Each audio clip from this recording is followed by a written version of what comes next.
ಕ್ರಾಂತಿ ಸಮಾಚಾರಕ್ಕೆ ಸ್ವಾಗತ. ನಾನು ಸುನಿಲ್ ಅಸ್ಕುಟಿ. ಇವತ್ತು ನಮ್ಮ ಜೊತೆ ಕಲಘಟಗಿ ತಾಲೂಕಿನ ಮತ್ತೊಬ್ಬ ಕಲಾವಿದರು, ಜಾನಪದ ಕಲಾವಿದರು ನಮ್ಮ ಜೊತೆ ಇದ್ದಾರೆ. ನಿಂಗಪ್ಪ ದೊಡ್ಡ ಪೂಜಾರಿ ಅಂತೇಳಿ. ಸರ್, ಕಾರ್ಯಕ್ರಮಕ್ಕೆ ಸ್ವಾಗತ. ಸ್ವಾಗತ ಸರ್. ಸರ್, ತಮ್ಮ ಬಗ್ಗೆ ಸಣ್ಣ ಪರಿಚಯ ಇದು ವೀಕ್ಷಕರಿಗೆ ಅಂತ. ಹಾಂ ಸರ್, ನಮ್ಮ ಬಗ್ಗೆ ಹೇಳುವುದೇನೆಂದರೆ ವ್ಯಕ್ತಿತ್ವವನ್ನು ಹೊಂದಿರುವಂತಹ ಒಂದು ಸಮಾಜ ಸೇವೆಯಲ್ಲಿ ಜಾನಪದ ಕಲಾ ಅವನು ಹೊತ್ತುಕೊಂಡಿರುವಂಥ ಬುತ್ತಿ ಸರ್. ನಾವು ಕಲಘಟಗಿ ತೊಟ್ಟಿಲು ತವರಿನಲ್ಲಿ ತೊಟ್ಟಿಲು ತೂಗು ನಿಂಗಪ್ಪ ಅಂತೇಳಿ ನಮ್ಮ 12 ಮಠದ ರೇವಣ ಸಿದ್ದೇಶ್ವರ ಶಿವಾಚಾರ್ಯ ಮಹಾಸ್ವಾಮಿಗಳು ನಮಗೊಂದು ಹೆಸರಿಟ್ಟಿದ್ದಾರೆ. ಇಂಥ ಒಂದು ಹೆಸರಿನಲ್ಲಿ ನಾವು ಕಲಘಟಗಿ ತಾಲೂಕಿನಲ್ಲಿ ಭೋಗನಗರಕೊಪ್ಪ ಗ್ರಾಮದಲ್ಲಿ ಹುಟ್ಟಿದ್ದು ಜನ್ಮ ಸಾರ್ಥಕ ಅಂತೇಳಿ ನಾವು ಹೇಳ್ತಾ ಇದ್ದೀವಿ ಸರ್. ನಮ್ಮ ಹೆಸರು ನಿಂಗಪ್ಪ ಬಸವಣ್ಣಪ್ಪ ದೊಡ್ಡ ಪೂಜಾರ, ಸಾಕಿನ ಭೋಗನಗರಕೊಪ್ಪ, ಪೋಸ್ಟ್ ಗಜ್ಜಿಗಿಟ್ಟಿ, ತಾಲೂಕು ಕಲಘಟಗಿ, ಜಿಲ್ಲಾ ಧಾರವಾಡದವರು. ನಮ್ಮ ತಂದೆಯವರು ಪ್ರಸಿದ್ಧ ಪೈಲ್ವಾನರ ಮಗನಾಗಿ ನಾನು ಕುಸ್ತಿದ ಒಂದು ಕಲೆಯನ್ನು ಆಡಲು ಗಡಿಮಿರಿಗೆ ಹೋದೆ. ಅದು ಕುಸ್ತಿ ಒಂದು ಒಲಿಲಿಲ್ಲ. ಅದು ಕಲಾದೇವಿ ನನ್ನನ್ನು ಕೈ ಮಾಡಿ ಕರೆದು ಸುಮಾರು ನಾನು 25 ವರ್ಷದಿಂದ ನಿರಂತರವಾಗಿ ಕಲಾ ಸೇವೆಯನ್ನು ಮಾಡುತ್ತಾ ಬಂದಿರ್ತೀನಿ. ನಾವು ನಮ್ಮ ವಿದ್ಯಾಭ್ಯಾಸ BA ಪದವೀಧರರು.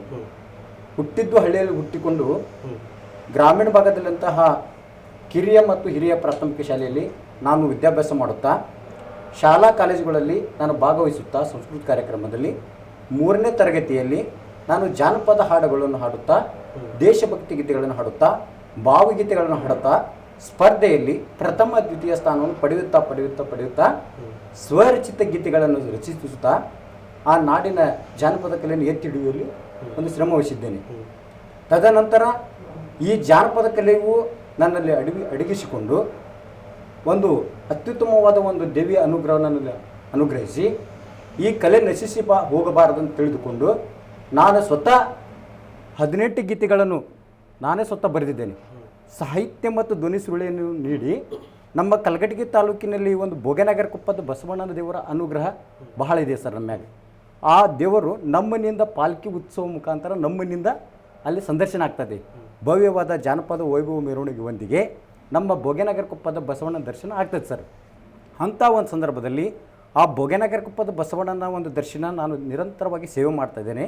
ಆ ಬಸವಣ್ಣ ನೀನು ಹಾಡಬೇಕು ನನ್ನ ಚರಿತ್ರೆ ಬರೆದು ನೀನು ಬರೆದು ಹಾಡಬೇಕು, ಧ್ವನಿ ಸುರುಳಿ ನೋಡಬೇಕು ಅಂಥೇಳಿ ನನಗೆ ಪದೇ ಮನಸ್ಸಿನಲ್ಲಿ ಒಂದು ಅರಿವನ್ನು ಮೂಡಿಸ್ತಾ ಇದ್ದ ಗುರು. ಇಂಥ ನಂದೀಶ್ವರನ ಅನುಗ್ರಹವನ್ನು ಪಡೆದಿರುವ ನಾನು ಯಾಕೆ ಹಾಡಬಾರ್ದು ಅಂಥೇಳಿ ಸುಮಾರು ಯುವಕರಿಗೆ ನಾನು ಪ್ರದರ್ಶನವನ್ನು ಕೊಟ್ಟು, ಹೇಗಿದ್ರು ಜನಪದ ಕಲಾವಿದ ಇದ್ವಿ ಮಾಡಿಬಿಡಪ್ಪ ಅಂತೇಳಿ ಒಂದು ಸಂದರ್ಶನವು ನಮ್ಮ 3 ಗುರು ಹಿರಿಯರು ನಾನು ಮಾರ್ಗದರ್ಶನ ಮಾಡಿದರು. ಆಯ್ತು, ನಮ್ಮ 3 ಹಿರಿಯರ ಸಹಕಾರ ನಮ್ಮ ನಾಡಿನ ಒಂದು ಕಲಾವಿದರ ಆಶೀರ್ವಾದದ ಮ್ಯಾಗ ಇರುವುದರಿಂದ ಈ ಯಶಸ್ವಿ ಆಗ್ತದೆ ಕಂಡುಕೊಂಡು ಸ್ವತಃ ನಾನೇ 18 ಗೀತೆಗಳನ್ನು, ಭಕ್ತಿ ಗೀತೆಗಳನ್ನು, ಒಂದು ಶ್ರಾವಣ ಮಾಸದಲ್ಲಿ ಬಸವಣ್ಣನ ಮಹಿಮೆ, ಒಂದು ಕೈಲಾಸದಿಂದ ಇಳಿದು ಬಂದು ಬಸವಣ್ಣ, ಯಾಕಂದರೆ ಬಸವಣ್ಣ ಕೈಲಾಸದಿಂದ ಇಳಿದು ಬಂದಿದ್ದಾನೆ, ಮೂರ್ತಿ ಮಾಡಿದ್ದಲ್ಲ. ಅದು ನಮ್ಮನಿಂದ ಒಂದು ಆಕಳ ಸಂದರ್ಶನ ನೀಡಿ ನಮ್ಮನಿಂದ ಬೆಳಕನ್ನು ನೀಡಿದ್ರಿಂದ ಅದು ನನ್ನ ಕಡೆಯಿಂದ ಒಂದು ಈ ನಾಡಿಗೆ ತನ್ನ ಬೆಳಕನ್ನು ಚೆಲ್ಲಿ ನನ್ನ ಹೆಸರನ್ನು ಆ ನಂದೀಶ್ವರನು ಬೆಳೆಸಿದ್ದಾನೆ. ಆ ನಂದೀಶ್ವರ ದೇವರಿಗೂ ನನ್ನ ಪ್ರಣಾಮಗಳು. ಇವಾಗ ಅದ್ಭುತವಾದಂತಹ ಒಂದು ಭಕ್ತಿಗೀತೆ. ಈ ಭಕ್ತಿಗೀತೆಯನ್ನು ಅಪ್ಪ ಸ್ವಾಮಿ ಬಸವಣ್ಣನ ಗುಡಿಗೆ ಹೋಗೋಣ ನಡ್ರಿ ಅಂತೇಳಿ ಒಂದು ಅದ್ಭುತ ಗೀತೆಗಳನ್ನು ವ್ಯಕ್ತಪಡಿಸ್ತಾ ಇದ್ದೀನಿ. ಅಪ್ಪ ಸ್ವಾಮಿ ಹೋಗೋ ನಡ್ರಿ ಬಸವಣ್ಣನ ಗುಡಿಗೆ, ಅಪ್ಪ ಸ್ವಾಮಿ ಹೋಗೋ ನಡ್ರಿ ಬಸವಣ್ಣನ ಗುಡಿಗೆ. ಮಡಿಯೂಡಿಲಿಂದ ನಾವು ಬಸವಣ್ಣನ ಗುಡಿಗೆ ಹೋಗೋಣ, ಮಡಿಯೂಡಿಲಿಂದ ನಾವು ಬಸವಣ್ಣನ ಗುಡಿಗೆ ಹೋಗೋಣ, ತುಪ್ಪದಾರುತಿ ಬೆಳಗಿ ಎಡೆಯನ್ನು ಮಾಡೋಣ, ತುಪ್ಪದಾರುತಿ ಬೆಳಗಿ ಎಡೆಯನ್ನು ಮಾಡೋಣ, ಅಪ್ಪ ಸ್ವಾಮಿ ಹೋಗೋ ನಡ್ರಿ ಬಸವಣ್ಣನ ಗುಡಿಗೆ, ಅಪ್ಪ ಸ್ವಾಮಿ ಹೋಗೋ ನಡ್ರಿ ಬಸವಣ್ಣನ ಗುಡಿಗೆ. ಸರ್, ಇವಾಗ ನಾವು ಜಾನಪದ ಗೀತೆಗಳು, ತತ್ವ ಪದಗಳು, ಗೀಗಿ ಪದಗಳು, ಲಾವಣಿ ಪದಗಳನ್ನು ಬರೆದು ಮತ್ತು ನಮ್ಮ ಸರ್ಕಾರಿ ಇಲಾಖೆಯಿಂದ ಬರುವಂಥ ಕನ್ನಡ ಸಂಸ್ಕೃತಿ ಇಲಾಖೆ, ಮೈಸೂರು ದಸರಾ ಉತ್ಸವ ಮತ್ತು ಕಿತ್ತೂರು ಉತ್ಸವ, ಅನೇಕ ಉತ್ಸವಗಳನ್ನೊಳಗೆ ನನ್ನದೊಂದು ಬೇಡಿಕೆಯನ್ನು ಮನವಿಯನ್ನು ಸಲ್ಲಿಸಿದಾಗ ನಮ್ಮ ದಾಖಲೆಗಳನ್ನು ಸೃಷ್ಟೀಕರಣ ಮಾಡಿ ಅನೇಕ ಪತ್ರಕರ್ತರ ಒಂದು ನಾವು ಮಾಡತಕ್ಕ ದಾಖಲೆಗಳನ್ನು ಸೃಷ್ಟೀಕರಣ ನೋಡಿ ಒಂದು ಅವಕಾಶ ಕೊಟ್ಟಿದ್ದಾರೆ ಸರ್. ಅವು ಅನೇಕ ಕಿತ್ತೂರಾಣಿ ಚೆನ್ನಮ್ಮ ಉತ್ಸವದಲ್ಲಿ ಕನ್ನಡ ಭಾವಗೀತೆಯನ್ನು ಖಂಡನ ಅಂತ ಎಂದು ಪದವನ್ನು ಹಾಡಿದಾಗ ಸುಮಾರು ಎಲ್ಲರೂ ವೈಭವದಿಂದ ಹೆಜ್ಜೆ ಹಾಕಿ ಕುಣಿದು ಅಪಾರವಾದ ಮನೋಭಾವವನ್ನು ಹೊಳಿರುವ ಕಿತ್ತೂರು ಚೆನ್ನಮ್ಮನ ಬಗ್ಗೆ ಬರೆದಂಥ ಏಕೈಕ ವ್ಯಕ್ತಿ ಗ್ರಾಮೀಣದ ವ್ಯಕ್ತಿ ಅಂದರೆ ನಮ್ಮ ನಿಂಗಪ್ಪ ದೊಡ್ಡಪೂಜಾರಿ ಅಂತೇಳಿ ಎಲ್ಲ ಪ್ರೋತ್ಸಾಹ ಸಂತೋಷ ಕೊಟ್ಟಿದ್ರು ಸರ್. ಸುಮಾರು ನನ್ನ ಕಲಾ ತಂಡದೊಳಗೆ ಸುಮಾರು 2 ಹಾರ್ಮೋನಿಯಂ ಮಾಸ್ತರ್ ಸರ್, 2 ತಬಲಾಜಿ ಮಾಸ್ತರ್ಗಳದಾರ ಸರ್, ಮತ್ತು ತಾಳವಾದ್ಯಗಳಾದರು, ಹಿನ್ನೆಲೆ ಗಾಯಕರದಾರ ಸರ್. ಅದ್ಭುತವಾದಂತಹ ನಾನು ಸ್ವತಃ ರಚನೆ ಮಾಡಿ ರಾಗ ಸಂಯೋಜನೆ ಮಾಡಿರುವ ಗೀತೆಗಳನ್ನು ಅವರು ಕ್ರಮಬದ್ಧವಾಗಿ ಜಾನಪದ ನಶಿಸಿ ಹೋಗುತ್ತಿರುವ ಉಳಿಸಬೇಕೆಂಬ ಪಣ ತೊಟ್ಟು ನನ್ನ ಸಂಘಟಕರಿಗಾಗಿ ಈ ಇಡೀ ರಾಜ್ಯಾದ್ಯಂತ ಕಾರ್ಯಕ್ರಮಗಳಲ್ಲಿ ನನ್ನ ಸಂಘಟದೊಂದಿಗೆ ಅತಿ ಉತ್ತಮವಾದ ಪ್ರದರ್ಶನದ ಜಾನಪದ ಏಕೈಕ ವ್ಯಕ್ತಿ ಅಂತೇಳಿ ಸಾಧನೆಯನ್ನು ತೋರಿಸಿದ್ದಾರೆ ಸರ್. ಇಂಥ ಸಾಧನೆಯನ್ನು ಕಲಘಟಗಿ ತಾಲೂಕಿನಲ್ಲಿ ನನ್ನನ್ನು ಗುರುತಿಸಿ doctor S Balaji Bharat ICC ಸರ್ಕಾರ ಸದಸ್ಯರು ಮತ್ತು ನಮ್ಮ ಜಿಲ್ಲಾಧ್ಯಕ್ಷರು ಈರಪ್ಪ ಎಮ್ಮಿ ಅಂತವರು ಸುಮಾರು ಕಲಘಟಗಿ ತಾಲೂಕಿನಲ್ಲಿ ನಿಂಗಪ್ಪ ದೊಡ್ಡಪೂಜಾರ್ ಅನ್ನುವ ಒಬ್ಬ ಯುವಕ ಈ ಕನ್ನಡ ನಾಡಿನ ಮಣ್ಣಿನ ಋಣವನ್ನು ತೀರಿಸುವ ಸಲುವಾಗಿ ಈ ಕನ್ನಡ ನಾಡಿನಲ್ಲಿ ನಶಿಸಿ ಹೋಗುತ್ತಿರುವ ಗ್ರಾಮೀಣ ಮಟ್ಟದ ಜಾನಪದ ಕಲೆಗಳನ್ನು ಉಳಿಸುವ ಸಲುವಾಗಿ ಪಣ ತೊಟ್ಟಿರುವ ಏಕೈಕ ವ್ಯಕ್ತಿ ಅಂದರೆ ನಿಂಗಪ್ಪ ದೊಡ್ಡಪೂಜಾರ್ ಅಂತೇಳಿ ಅವ್ರ ಗಮನಕ್ಕೆ ಬಿದ್ದಿದೆ ಸರ್. ಅದಕ್ಕೆ ನಾವು ಏನಂದ್ರೆ ಇಲ್ಲರಿ ನಮ್ಗಿಂತ ಭಾಳ ದೊಡ್ಡ ಕಲಾವಿದರಿದ್ದಾರೆ, ಅವರಿಗೆ ಸಂದರ್ಶನ ಕೊಟ್ಟು ನೀವು ಮಾಡ್ಬೋದು. ಇಲ್ಲ ನಿನ್ನ ಕಡೆಗೆ ಅದು ಕಟ್ಟು ಛಲ ಇದೆ. ನಶಿಸಿ ಹೋಗುತ್ತಿರುವ ಜಾನಪದ ಕಲೆಗಳಾದ ಸುಗ್ಗಿ ಪದ, ಹಂತಿ ಪದ, ಲಾವಣಿ ಪದ, ಗೀಗಿ ಪದ, ಸೋಬಾರ್ ಪದ, ಜೋಗುಳ ಪದ, ತೊಟ್ಟಿಲು ತಗೋ ಪದ ಇವೆಲ್ಲ ನಿನ್ನ ಮಾತಿನಲ್ಲಿ ಅದ್ಭುತವಾಗಿ ನುಡಿಮುತ್ತುಗಳೇ ಬರ್ತಾ ಇದಾವಲ್ಲ, ಇಂಥವು ನನ್ನ ಮನಸ್ಸಿನಲ್ಲಿ ತುಂಬೈತಿ. ಇವತ್ತು ನಿನ್ನ ಕನ್ನಡ ಜಾನಪದ ಪರಿಷತ್ ಅಧ್ಯಕ್ಷರಾಗಿ ಒಂದು ನಾಮಕರಣ ಮಾಡಿ ಅನೇಕ ಪತ್ರಿಕೆಯನ್ನು ಪ್ರಕಟಣೆ ಮಾಡಿಸಿ ನನಗೆ ಅಭಿನಂದನಾ ಪತ್ರವನ್ನು ಕೊಟ್ಟು ಆ ಕಲಘಟಗಿ ತಾಲೂಕಿನ ಒಂದು ಉತ್ತುಂಗದ ಒಂದು ಅಧ್ಯಕ್ಷನ ಮಾಡಿದ್ದಾರೆ. ಅವರಿಗೆ ನಾನು ಹೃದಯಪೂರ್ವಕವಾದ ಸುಸ್ವಾಗತ ಬಯಸ್ತಾ ಇದ್ದೀನಿ. ಮತ್ತು ಮೇಲಾಗಿ ಈ ಒಂದು ಕಾರ್ಯಕ್ರಮದಲ್ಲಿ ನಶಿಸಿ ಹೋಗುತ್ತಿರುವ ಕಾರ್ಯಕ್ರಮದಲ್ಲಿ ಸ್ವತಃ ಇದನ್ನು ಇದಕ್ಕಿಂತ ಹಿಂದಿನ ಮುಂಚೆ 3 ವರ್ಷದಿಂದ ಒಂದು ಕರ್ನಾಟಕ ಗ್ರಾಮೀಣ ಜಾನಪದ ಕಲಾಭಿವೃದ್ಧಿ ಸಂಸ್ಥೆ, ಕರ್ನಾಟಕ ಗ್ರಾಮೀಣ ಜಾನಪದ ಕಲಾಭಿವೃದ್ಧಿ ಸಂಸ್ಥೆಯನ್ನು ಸ್ಥಾಪಿಸಿ ನಶಿಸಿ ಹೋಗುತ್ತಿರುವ ಗ್ರಾಮೀಣ ಮಟ್ಟದ ಕಲೆಗಳನ್ನು ಉಳಿಸಿ ಬೆಳೆಸುವ ನಿಟ್ಟಿನಲ್ಲಿ ನಾನು ಪ್ರತಿ ಹಳ್ಳಿಗೂ ಪ್ರತಿ ಮನೆಗೆ ಹೋಗಿ ಆ ಊರಿನಲ್ಲಿ ಇರ್ತಕ್ಕಂಥ ಕಲೆಗಳನ್ನು ನಶಿಸಿ ಹೋಗಬಾರದು. ಭಜನಾ ಪದ, ಅನೇಕ ಜಗ್ಗಲಿ ವಾದ್ಯಗಳು, ಜಾಂಜ್ ಮಜಲು, ಕರಡಿ ಮಜಲು, ಇವೆಲ್ಲ ಭಜನಾ ಸಂಘಗಳ ಅನೇಕ ಹೆಸರುಗಳು ಇಟ್ಟುಕೊಂಡು ಊರಿಗೆ ಮಾತ್ರ ಸೀಮಿತವಾಗಿ ವಿನಃ ಈ ನಾಡಿಗೆ ಸೀಮಿತ ಕಾಣ್ತಾ ಇಲ್ಲ. ಅಂಥ ಒಂದು ಗ್ರಾಮೀಣ ಮಟ್ಟದಲ್ಲಿ ಮೇಲಾಗಿ ಏನಂದರೆ ಜಾನಪದ ಎಂದರೇನು ಒಂದು ತತ್ವವನ್ನು ಉಣಬಡಿಸ್ತಾ ಇದ್ದೀನಿ. ಜಾನಪದ ಎಂದರೇನು? ಬಾಯಿಯಿಂದ ಬಾಯಿಗೆ ಹಾಡಿ ಜನರಿಗೆ ಉಣ್ಣಬಡಿಸುವ ತತ್ವವೇ ಜಾನಪದ ಕಲೆ ಅಂತ ಹೇಳ್ತಾರೆ. ಅದಕ್ಕೆ ಆ ಜಾನಪದ ಕಲೆ ಇವತ್ತಿನ ದಿವಸ ಹುಟ್ಟಿದ್ದೆಲ್ಲಿಂದಂದ್ರೆ ಗ್ರಾಮೀಣದೊಳಗೆ ಹುಟ್ಟಿ ನಗರದೊಳಗೆ ಹಬ್ಬಿ ರಾಜ್ಯದೊಳಗೆ ಸ್ಥಾಪಿಸಿ ಇಡೀ ವಿಶ್ವಕ್ಕೇನು ಶಾಂತಿಯನ್ನು ಕೊಡುವಂಥ ಒಂದು ಏಕೈಕ ಸಾಧನೆ ಏನಂದರೆ ನಮ್ಮ ಜಾನಪದ ಕಲೆ. ಯಾಕಂದ್ರೆ ನಮ್ಗೆ ರೊಕ್ಕ ಇರಂಗಿಲ್ಲ. ಪ್ರತಿಯೊಬ್ಬ ಮನುಷ್ಯನು ಹಾಡುತ್ತಾ 100 ವರ್ಷ ಆಯುಷ್ಯನ ಕಟ್ಟಿಕೊಂಡಿರುವ ಜಾನಪದ ಕಲೆ ಅಂದರೆ ಭಾವೈಕ್ಯತೆ ಜಾನಪದ ಕಲೆ ಅಂದರೆ ನಮ್ಮ ಗ್ರಾಮೀಣ ಜಾನಪದ ಕಲೆ ಅಂತ ಹೇಳ್ತಾರೆ ಸರ್. ಈ ಜಾನಪದ ಕಲೆಯಲ್ಲಿ ಅನೇಕ ಸುಗ್ಗಿ ಪದಗಳು ಮಹತ್ವದು. ಯಾಕೆಂದರೆ ಹಿಂದಿನ ಹಿರಿಯರು ತಮ್ಮ ಸುಗ್ಗಿ ಮಾಡುವಾಗ ತಮ್ಮ ಸುಸ್ತನ್ನು ಆಯುಷ್ಯವನ್ನು ಕಳೆದುಕೊಳ್ಳುವ ಸಲುವಾಗಿ ಒಂದು ಮಹತ್ವದ ಹೆಜ್ಜೆಯನ್ನು ಗುರುತಿಸುವ ಸಲುವಾಗಿ ಭತ್ತದ ರಾಶಿಗೆ ಒಂದು ಋಣವನ್ನು ಗುರುತಿಸುವ ಸಲುವಾಗಿ ಅದರಿಂದ ಬೆಳತಕ್ಕಂಥ ಬೆಳೆ ದೇವರ ಅನುಗ್ರಹದಿಂದ ಸ್ವಲ್ಪ ಹೆಚ್ಚಿನ ಮಟ್ಟದಲ್ಲಿ ಬರಲಿ ಅಂಥೇಳಿ ಅದಕ್ಕೊಂದು ಹೆಸರನ್ನು ನಾಮಕರಣ ಮಾಡುತ್ತಾ ಸುಗ್ಗಿ ಪದಗಳು ಹಾಡುತ್ತಾ ಒಂದು ರಾಶಿನ ಮಾಡುತ್ತಾರೆ ಸರ್. ಮತ್ತು ಮೇಲಾಗಿ ಹಂತಿಯನ್ನು ಕಟ್ಟುವಾಗ, ಹಂತಿ ಅಂತಂದರೆ ಸುಮಾರು ನಮ್ಮ ಊರೊಳಗೆ ಒಂದು ಹುಲ್ಲಿಂದ ಹಡ್ಡೆ ಐತೆ ಸರ್. ಆ ಹುಲ್ಲನ್ನು ಅದು ದನಗಳಿಂದ ಸುತ್ತು ಕಟ್ಟಿ ತಮ್ಮ ಸುಸ್ತನ್ನು ಒಂದು ಬಸವಣ್ಣನ ಅನುಗ್ರಹದಿಂದ ದನಗಳದಿಂದ ಅದು ಸುತ್ತನ್ನು ಮಾಡುತ್ತಾ ಅದರಿಂದ ಅವು ತಮ್ಮ ಬೇಸರವನ್ನು ಕಳುತ್ತಾ ಹಂತಿ ಪದಗಳನ್ನು ಹಾಡ್ತಾ ಇದ್ದಾರೆ ಸರ್. ಇಂಥ ಭಾವೈಕ್ಯತೆ ಹಂತಿ ಪದ, ಲಾವಣಿ ಪದ, ಸುಗ್ಗಿ ಪದವನ್ನು ಹೊಂದಿರುವ ನಮ್ಮ ಗ್ರಾಮೀಣ ಮಟ್ಟದಲ್ಲಿ ನಶಿಸಿ ಹೋಗಬಾರದು ಅಂತೇಳಿ ಆ ಜ್ಞಾನದೇವಿ ಸರಸ್ವತಿಯು ಸುಮಾರು 25 ವರ್ಷಗಳಿಂದ ನಾನು ನಿರಂತರ ಜಾನಪದ ಸೇವೆಯಲ್ಲಿ ತೊಡಗಿಸಿಕೊಂಡಿದ್ದಾಳೆ. ಆದರೆ ನನ್ನ ವಿದ್ಯಾಭ್ಯಾಸದ ಸಂಗಡದೊಂದಿಗೆ ನನ್ನ ಎಜುಕೇಷನ್ ಇವಾಗ ಮುಗಿದಿದೆ. ಸುಮಾರಾಗಿ ನನಗೆ 37 ವಯಸ್ಸು.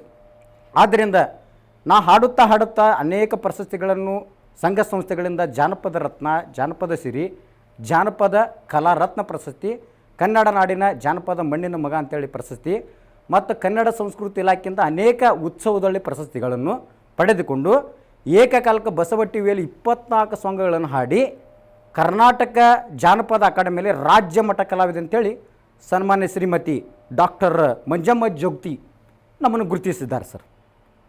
ಇಂಥ ಒಂದು ಕಲೆಯನ್ನು ಆ ಸರಸ್ವತಿ ನನಗೆ ಅನುಗ್ರಹಿಸಿರುವಾಗ ಪದೇ ಪದೇ ಪದೇ ನನ್ನ ಕಾಡುತ್ತಿರುವಾಗ ಆ ತಾಯಿಯ ಒಂದು ವರ್ಣನೆಯ ನೀಲಿನೆಯನ್ನು ಪಾಲನೆಯನ್ನು ಒಂದು ಉಳಿಸಿ ಬೆಳೆಸುವ ನಿಟ್ಟಿನಲ್ಲಿ ತನ್ನ ಮಗನನ್ನು ತೊಟ್ಟಿಲ ತೂಗುತ್ತಿದ್ದಾಳೆ ಅಂತೇಳಿ ಮನದಲ್ಲಿ ನನ್ನ ತಾಯಿಯ ಸೇವೆ ಮಾಡುವಗೋಸ್ಕರ ಪ್ರತಿ ಹಳ್ಳಿಗಳಿಗೆ ಭೇಟಿ ಮಾಡಿ ಸುಮಾರು ಮೊನ್ನೆ 25ನೇ ತಾರೀಕಿದ ಕಾಮದೇನ ಗ್ರಾಮದಲ್ಲಿ ಬೃಹತ್ ರಾಜ್ಯಮಟ್ಟದ ಜಾನಪದ ಸಮ್ಮೇಳನ, ಬೃಹತ್ ರಾಜ್ಯಮಟ್ಟದ ಜಾನಪದ ಜಾತ್ರೆ, ಬೃಹತ್ ರಾಜ್ಯಮಟ್ಟದ ಜಾನಪದ ಸಂಜೆ ಅದ್ಭುತವಾದಂಥ ಕಾರ್ಯಕ್ರಮಗಳು ಮಾಡಿ ಕಲಘಟಗಿ ತಾಲೂಕಿನಲ್ಲಿ ಅನೇಕ ಮಾಧ್ಯಮದವರು, ಪತ್ರಿಕಾದಾರರು, ಹಿರಿಯ ಮುಖಂಡರು, ಅನೇಕ ಶಿಕ್ಷಣಾಧಿಕಾರಿಗಳು, ಅನೇಕ ಸಂಘ ಸಂಸ್ಥೆ ಪದಾಧಿಕಾರಿಗಳು, ಅನೇಕ ರಕ್ಷಣಾಧಿಕಾರಿಗಳು ಆ ಕಾರ್ಯಕ್ರಮದಲ್ಲಿ ಸಚಿವರು, ಮಿನಿಸ್ಟರು, ಸರ್ಕಾರದ ಎಲ್ಲ ಅಧಿಕಾರಿಗಳು, ಕನ್ನಡ ಸಂಸ್ಕೃತಿಗಳ ಅಧಿಕಾರಿಗಳು ಮತ್ತು ಸಂಬಂಧಪಟ್ಟಂಥ ಧಾರವಾಡ ಜಿಲ್ಲೆ ಕಲಘಟಗಿಯಲ್ಲಿ ಇರುವಂತಹ ಮತ್ತು ಹೊರ ಜಿಲ್ಲೆಯಲ್ಲಿರುವಂತಹ ಹೊರ ತಾಲೂಕದಲ್ಲಿರುವಂಥ ಎಲ್ಲ ಅಧಿಕಾರಿಗಳು ನನಗೊಂದು ಉತ್ಸಾಹ ಪ್ರೋತ್ಸಾಹ ಕೊಟ್ಟು ಈ ನಿಂಗಪ್ಪ ದೊಡ್ಡ ಪೂಜಾರು ಈ ಊರಿಗಟ್ಟ ಸೀಮಿತ ಆಗಬಾರ್ದು, ಈ ಪ್ರತಿ ಮನೆಗೆ ಮಗ ಆಗಬೇಕು, ಊರಿಗೆ ಹೆಸರಾಗಬೇಕು, ನಾಡಿಗೆ ಹೆಸರಾಗಬೇಕು ಎಂಬ ತತ್ವದ ಅಡಿಯಲ್ಲಿ ನಮ್ಮ ತಂದೆಯವರು ಊರಿಗೆ ಮನೆ ಮಗಾಗಿ, ಊರಿಗೆ ಹೆಸರಾಗಿ, ನಾಡಿಗೆ ಹೆಸರಾಗಿ ಬೃಹತ್ ರಾಜ್ಯ ಮಟ್ಟದ ರಾಷ್ಟ್ರ ಪೈಲ್ವಾನ್ ಅಂತೇಳಿ ನೆನೆಸ್ಕೊಂಡಿದ್ದಾರೆ ಸರ್. ಸುಮಾರು 82 ವಯಸ್ಸವರಿಗೆ ಅವರು ನನ್ನ ಒಂದು ಕೆಲಸವನ್ನು ನೋಡಿ ಭಾಳ ಹೃತ್ಪೂರ್ವಕದಿಂದ ನನ್ನನ್ನು ಬೆಳೆಸ್ತಾ ಇದ್ದಾರೆ ಸರ್. ಅದಕ್ಕೆ ನಾನು ಅವರಿಗೆ ಪ್ರಣಾಮನೂ ತಂದೆ ತಾಯಿಗೂ ಈ ಸಂದರ್ಭದಲ್ಲಿ ಋಣವಿಟ್ಟು ಈ ಕ್ರಾಂತಿ ಸಮಾಚಾರಕ್ಕೆ ನನ್ನನ್ನು ಕರೆಯಿಸಿ ನೀವು ಹಿತನುಡಿಗಳನ್ನು ಕೇಳಿ ಜಾನಪದ ಅಳಿವು ಉಳಿವು ಯಾರ ಕೈಲಿ ಐತೆನ್ನು ಗುರುತಿಸಿ ಅದನ್ನು ಮನವರಿಕೆ ಮಾಡೋಕ್ಕೆ ನೀವು ಒಂದು ಅವಕಾಶ ಕೊಟ್ಟಿದ್ದೀರಿ. ಈ ಅವಕಾಶ ನಮ್ಮ ಕ್ರಾಂತಿ ಸಮಾಚಾರ ಯೂಟ್ಯೂಬ್ ಚಾನಲ್ ಇಲ್ಲಷ್ಟ ಧಾರವಾಡ ಜಿಲ್ಲೆಯಲ್ಲಿ ಸೀಮಿತ ಆಗಬಾರ್ದು, ರಾಜ್ಯ ಅಂತಾರಾಷ್ಟ್ರೀಯ ಮಟ್ಟದಲ್ಲಿ ಬೆಳಕಿಗೆ ಬರಬೇಕು. ನಶಿಸಿ ಹೋಗುತ್ತಿರೋ ಕಲಾವಿದರನ್ನು ಪ್ರತಿ ಹಳ್ಳಿಗೂ ಗುರುತಿಸಿ ಬೆಳಕಿಗೆ ತರುವ ಬೆಳಕಿನ ಆಶಾಕಿರಣವಾಗಬೇಕಂತೇಳಿ ನಿಮ್ಮ ಕ್ರಾಂತಿ ಸಮಾಚಾರ ಯೂಟ್ಯೂಬ್ ಚಾನಲ್ಗೆ ಮತ್ತೊಮ್ಮೆ ಹಾರ್ದಿಕ ಸುಸ್ವಾಗತ ಬಯಸ್ತಾ ಇದ್ದೇನೆ. ಮತ್ತು ತಮಗೂ ತಮ್ಮ ಅಧ್ಯಕ್ಷರಿಗೂ ತಮ್ಮ ಎಲ್ಲ ಬಳಗೂ ಸ್ವಾಗತವನ್ನು ಬಯಸ್ತಾ ಇದ್ದೇನೆ. ಇನ್ನೂ ತಮ್ಮದು ಏನಾರು ಕೇಳೋದಿದ್ರು ಇನ್ನೊಂದು 2 ನಿಮಿಷ ಕೇಳ್ಬೋದು. ಹಾಂ, ಪುಸ್ತಕದ ಬಗ್ಗೆ ಹೇಳ್ತೀನಿ. ಇವಾಗ ನಾವು ಬರೆದಂಥ ಗೀತೆಗಳಂದ್ರೆ ಪುಸ್ತಕದೊಳಗೆ ಪ್ರಕಟ ಆಗಿದ್ದು. ಮುತ್ತಿನ ಸರ ಕೊಪ್ಪಳ ದ್ವಾರಕ ಪ್ರಕಾಶನದಲ್ಲಿ ಅರ್ಜಿ ಕರೆದಾಗ ಪ್ರಥಮ ಸ್ಥಾನವನ್ನು ಮುತ್ತಿನ ಸರ ಜಾನಪದ ಗೀತೆಯನ್ನು ಬರೆದಿದೆ. ಆ ಮುತ್ತಿನ ಸರ ಜಾನಪದ ಗೀತೆಯು ಅದ್ಭುತವಾಗಿ ಧಾರವಾಡ ಜಿಲ್ಲಾ ಉತ್ಸವದಲ್ಲಿ ಧ್ವನಿ ಮುದ್ರಣ, ಪುಸ್ತಕ ಮುದ್ರಣದ ಪ್ರಕಟವಾಯಿತು ಸರ್. ಅಲ್ಲಿಂದ ನನಗೇನು ಕಾರ್ಯಕ್ರಮ ಏನದಲ್ಲ ಸರ್, ಹಾಡೋದ್ರ ಮುಖಾಂತರ, ಬರವಣಿ ಮುಖಾಂತರ ಕಾರ್ಯಕ್ರಮ ಸಿಗೋದು ಸರ್. ಮತ್ತು ಗಿಡ ಕವನ ಸ್ವಾತಿ ಮತ್ತು ಕಡಲು ಅಂಥೇಳಿ ಅದರೊಳಗೆ ಗಿಡ ಕವನ ದ್ವಿತೀಯ ಸ್ಥಾನ ಬಂದಿದೆ ಸರ್. ರೈತನ ಮಳೆ, ಸುಗ್ಗಿ ಪದ, ಹಂತಿ ಪದ ಸರ್. ಅವನು ಅನೇಕ ಗೀತೆಗಳನ್ನು, 100 ಗೀತೆಗಳನ್ನು ನಾ ಬರೆದಿದ್ದೇನೆ ಸರ್. ಇಂಥ ಮೂಲ ಜಾನಪದಗಳ ತತ್ವದಲ್ಲಿ ಹೆಂಗೆ ಅವ್ರು ಹಾಡ್ತಿದ್ದಾರಲ್ಲ ಆ ತತ್ವಗಳನ್ನು, ಪದಗಳನ್ನು ನಾನು ಕಲಿತುಕೊಂಡು ಸ್ವತಃ ಆದ ಥರನ ಮೂಲ ಜಾನಪದಗಳನ್ನು ನಾವು ಬರೀಬೇಕು. ಈಗ ನೈಸರ್ಗಿಕವಾಗಿ ಬೆಳ್ತಕ್ಕಂಥ ಅವನ್ನ ನಾವು ಬೆಳಿಬೇಕು. ಈಗ ಈ ಥರ ಈಗ ಬಂದಿದ್ದಾವಲ್ಲ ಫೋಕ್ ಸಾಂಗನ್ನು ಉಳಿಸ್ಬೇಕು ಅಂಥವೆಲ್ಲ ನಾನು ಅದಕ್ಕೆ ಬೆಲೆ ಕೊಡ್ತಾಯಿಲ್ಲ. ಅದು ಯಾಕಂದ್ರೆ ನಮ್ಮ ಗ್ರಾಮೀಣ ಮಟ್ಟದ ಹಿಂದಿನ ಆದಿಕಾಲದ ತಾಯಂದಿರು, ಅಜ್ಜಂದಿರು ಅವೆಲ್ಲ ಕಟ್ಟಿದ್ದನ್ನು ಒಬ್ಬರು ಉಳಿಸ್ಬೇಕಲ್ಲ, ಅಂಥದ್ದೊಂದು ಆ ದೇವಿ ನನ್ನ ಅನುಗ್ರಹ ಕೊಟ್ಟಿದ್ದಾಳೆ. ನಾನೇ ಜಾನಪದ ಕಲಾವಿದನಾಗಿದ್ದೀನಿ, ಸಾಹಿತ್ಯ ಬರಹಗಾರರಾಗಿದ್ದೀನಿ.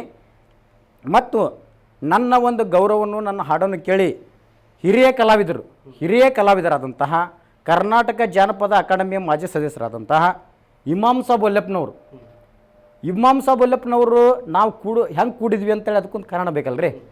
ಮಿಸ್ರಿಕೋಟೆ ಗ್ರಾಮದಲ್ಲಿ ವೀರಭದ್ರೇಶ್ವರ ಜಾತ್ರೆ ಆವರಣದಲ್ಲಿ ಬೃಹತ್ ರಾಜ್ಯಮಟ್ಟದ ಜಾನಪದ ಸಮ್ಮೇಳನ ಆ ಕಮಿಟಿಯವರು ಹಮ್ಮಿಕೊಂಡಿರ್ತಾರೆ. ಆವಾಗ ಇಮಾಮ್ ಸಾಬ್ ಒಲ್ಲೆಪ್ಪನವರ ಭಾವೈಕ್ಯತೆ ತತ್ವ ಕಲಾತಂಡ ಅಲ್ಲಿ ಆಗಮಿಸಿರ್ತದೆ ಸರ್. ಮತ್ತು ನಿಂಗಪ್ಪ ದೊಡ್ಡ ಪೂಜಾರ್ ನನ್ನ ಕಲಾತಂಡ ಜಾನಪದ ಸಂಗೀತ ಕಾರ್ಯಕ್ರಮ ಅಲ್ಲಿ ಹಮ್ಮಿಕೊಂಡಿರ್ತಾರೆ ಸರ್. ಆವಾಗ ಇಮಾಮ್ ಸಾಬರ ಪದಗಳನ್ನು ಕೇಳಿ ನನಗೆ ಭಾಳ ಸಂತೋಷ ಆಯ್ತು ಸರ್. ನನ್ನ ಪದಗಳನ್ನು ಕನ್ನಡ ನಾಡಿನಲ್ಲಿ ಮುತ್ತಿನ ರತ್ನ ಅಂತೇಳಿ ಒಂದು ಹಾಡನ್ನು ಹಾಡಿದ್ದೀನಿ ಸರ್. ಅದನ್ನು ಇಮಾಮ್ ಸಾಬ್ರಿಗೆ ಗುರುತಿಸಿ ಕನ್ನಡ ನಾಡಿನ ಮುತ್ತು ರತ್ನ ಅಂತೇಳಿ ನಾನು ಕರೀತಾರೆ ಇವತ್ತಿನ ದಿವಸ. ಕನ್ನಡ ನಾಡಿನೊಳಗೆ ಮುತ್ತು ರತ್ನ ಬೆಳೆದು ವಿಜಯನಗರ ರಾಜ್ಯದೊಳಗೆ ರಾಜತನದ ಸಿರಿ ಒಳಗೆ ಅಂತೇಳಿ ಅದ್ಭುತವಾದ ಗೀತೆಗಳನ್ನು ಬರೆದಿದ್ದೀನಿ ಸರ್. ಡೊಳ್ಳಿನ ಶೈಲಿಯಲ್ಲಿ ಹಾಡಿದ್ದೀನಿ. ಅವಾಗ್ತಿಂತ ನಮಗೆ ಗುರುಗಳ ದರ್ಶನ ಆಯಿತು. ಈ ಒಂದು ಯುವಕನನ್ನು ನಾನು ಕೈ ಬಿಡಬಾರ್ದು, ಇವನು ಬೆಳೆಸಬೇಕು, ಇವನ ಕಡೆ ಆಸಕ್ತಿ ಐತಿ, ಇವನು ಉತ್ಸಾಹ ಐತಿ, ಗ್ರಾಮೀಣ ಕಲೆಯನ್ನು ಉಳಿಸಬೇಕಂತೇಳಿ ನನಗೊಂದು ಸ್ಫೂರ್ತಿಯನ್ನು ಕೊಟ್ಟು, ಒಂದು ಧೈರ್ಯವನ್ನು ಕೊಟ್ಟು, ನಿನ್ನ ಕಡೆಗೆ ಇಷ್ಟೆಲ್ಲ ಇರೋದನ್ನು ಯಾಕೆ ತುಂಬ್ಕೊಂಡು ಕೂತಿದ್ದೆ, ಜಾನಪದ ಬುತ್ತಿಯನ್ನು ಬಿಚ್ಚು, ಈ ನಾಡಿಗೆ ಅರ್ಪಿಸು, ಮಕ್ಕಳಿಗೆ ಉಣ್ಣ ಬಿಡಿಸು, ಈ ಲೀಲಾವಾದಂಥ ಗ್ರಾಮೀಣ ಮಟ್ಟದ ಜಾನಪದ ಕಲೆಯನ್ನು ತಳಿರು ತೋರಣವಾಗಿ ಕಟ್ಟು ಅಂತೇಳಿ ನನಗೊಂದು ಕರ್ನಾಟಕ ಗ್ರಾಮೀಣ ಜಾನಪದ ಕಲಾವಿದರ ಸಂಸ್ಥೆಯನ್ನು ಸ್ಥಾಪನೆ ಮಾಡೋಕ್ಕೆ ಅವಕಾಶ ಕೊಟ್ಟರು. ಮತ್ತು ಮೇಲಾಗಿ ನಮ್ಮ ಕಲೆಯನ್ನು ಗುರುತಿಸುವ ಸಲುವಾಗಿ ಈ ಅನೇಕ ಶಿಕ್ಷಣ ಸಂಸ್ಥೆಗಳು ಕಾಲೇಜುಗಳಲ್ಲಿ NSS ದಸರಾ ಶಿಬಿರಗಳು ಮಾಡ್ತಾರೆ. ಅವರು ನಮ್ಮನ್ನು ಗುರುತಿಸಿ ವರ್ಷ ನಡೆಯುವಂಥ ಒಂದು NSS ದಸರಾ ಶಿಬಿರದಲ್ಲಿ ನಮಗೆ ಈಗ ನಾಳೆ 14ನೇ ತಾರೀಕಿಗೆ ಸಂಜೆ ಜಾನಪದ ಸಂಗೀತ ಕಾರ್ಯಕ್ರಮವನ್ನು ಭೋಗನಗರ ಕೊಪ್ಪಕ್ಕೆ ಬಂದಿದ್ವಿ. ನಿಂಗಪ್ಪಣ್ಣ ನಿಮ್ಮೂರೊಳಗೆ ಉಣ್ಣಿ ಬಡಿಸಬೇಕು ನಿಮ್ಮ ಜಾನಪದ ಕಲಾ ಸಂಗೀತ ಅಂದ್ರೆ ಒಂದು ದಿವಸ ಒಂದು 5 ದಿವಸ ಕಾರ್ಯಕ್ರಮ ನಡೀತಾವೆ. ಒಂದು ದಿವಸ ನಮ್ಮದು ಸರ, ಒಂದು ದಿವಸ ನಮ್ಮ ಆ ಭಾಗದಾಗ ಜಿಲ್ಲೆಯಾದಂಥ ಒಟ್ಟು ಡಾಕ್ಟರೇಟ್ ಪ್ರಶಸ್ತಿ ಪಡೆದವರು ಉತ್ತಮವಂಥ ಹಿರಿಯ ಕಲಾವಿದರನ್ನು ಒಟ್ಟು ಮನೋಬಾಳ ಜ್ಞಾನ ಉಳ್ಳುವಂಥ ಕಲಾವಿದರನ್ನು ಗುರುತಿಸಿ ಆ ಶಾಲಾ ಕಾಲೇಜುಗಳಿಗೂ ವಿದ್ಯಾರ್ಥಿಗಳಿಗೂ ಜಾನಪದ ಹೇಗಿರ್ತೈತಿ, ಹೆಂಗೆ ಬೆಳೆಸಬೇಕು, ಹೆಂಗೆ ಉಳಿಸ್ಬೇಕು, ಹೆಂಗೆ ರಚನೆ ಮಾಡಬೇಕು, ಹೆಂಗೆ ರಾಗ ಸಂಯೋಜನೆಗಳು ಮಾಡಬೇಕು, ಅದರಿಂದ ನಮಗೇನು ತೃಪ್ತಿ ಐತಿ ಅನ್ನೋದನ್ನು ಮನವರಿಕೆ ಮಾಡಿಕೊಡ್ರಿ ನಿಂಗಪ್ಪರು ಅಂತೇಳಿ ನಮ್ಮ doctor professor Suresh S Marlinganna sir ಅವರು ಒಂದು ಅವಕಾಶ ಕೊಟ್ಟಿದ್ದಾರೆ. ಹಾಗೆ ನಿರಂತರ ಕಾರ್ಯಕ್ರಮ ಇರ್ತಾವೆ ಸರ್. ನಮಗೆ ಜಾನಪದವನ್ನು ಆಸ್ತಿಯನ್ನು ತಿಳ್ಕೊಂಡಿದ್ದೇನೆ. ಅದಕ್ಕೆ ಸರ್ಕಾರ ನಾವು ಬಾಲ್ಯ ಯುವಕನಾದರೂ ನಮ್ಮನ್ನು ಗುರುತಿಸಿ ಅವರು ಒಂದು ಪ್ರೋತ್ಸಾಹ ಮಾಡ್ತಾಯಿದ್ದಾರೆ. ಮುಂಬರುವ ದಿನಗಳಲ್ಲಿ ನನಗೊಂದು ಸಂಗೀತ ಶಾಲೆಯನ್ನು ಕಟ್ಟಿ ಒಂದು ಕರ್ನಾಟಕ ಗ್ರಾಮೀಣ ಜಾನಪದ ಕಲಾವಿದರ ಸಂಸ್ಥೆ ಮತ್ತು ಉತ್ತರ ಕರ್ನಾಟಕ ಮಹಿಳಾ ಜಾನಪದ ಕಲಾವಿದರ ಸಂಸ್ಥೆ ಎರಡೂ ಒಟ್ಟಿಗೆ ಆಗಿ ಕೆಲಸ ಮಾಡ್ತಾಯಿದ್ದು. ನಮ್ಮ ಕಡೆ ಬರುತ್ತೆ, ನಾವು ಕಾರ್ಯಕ್ರಮ ಮಾಡ್ತೀವಿ, ಅವ್ರ ಕಡೆಯಿಂದ ಅವ್ರು ಮಾಡ್ತಾರೆ, ಒಟ್ಟಿಗೆ ಸೇರಿ ಮಾಡ್ತಾಯಿದೆ. ಹೀಗೆ ಇಂಥವು ಎರಡು ಸಂಸ್ಥೆಗಳಿದೆ. ಸುಮಾರು ಅವರು 60 ವರ್ಷ ಆ ಸಂಸ್ಥೆ ಮಾಡ್ತದೆ. ಇದು 25 ವರ್ಷದಿಂದ ಈ ಕಾರ್ಯಕ್ರಮ ಮಾಡ್ತಾಯಿದೆ. ಇದಕ್ಕೆ ಗುರುತಿಸಿ ನಮ್ಗೆ ಈಗ ಗ್ರಾಮೀಣ ಭಾಗದಲ್ಲಿ ನಮ್ಗೆ ಕಲಾ ತಂಡಗಳಿದ್ದರೂ ಅಲ್ಲಿ ಜಾನಪದ ಕಲೆ ನಡೆಸುವಂಥ ನಮಗೆ ಶಕ್ತಿ ಇಲ್ಲ. ಅವು ಯಾಕಂದ್ರೆ ಈಗ ಸರ್ಕಾರಕ್ಕೆ ನಾವು ದುಡ್ಡು ಕಟ್ಟುವಂಥ ನಮ್ಮ ಕಡೆ ಶಕ್ತಿ ಇಲ್ಲ.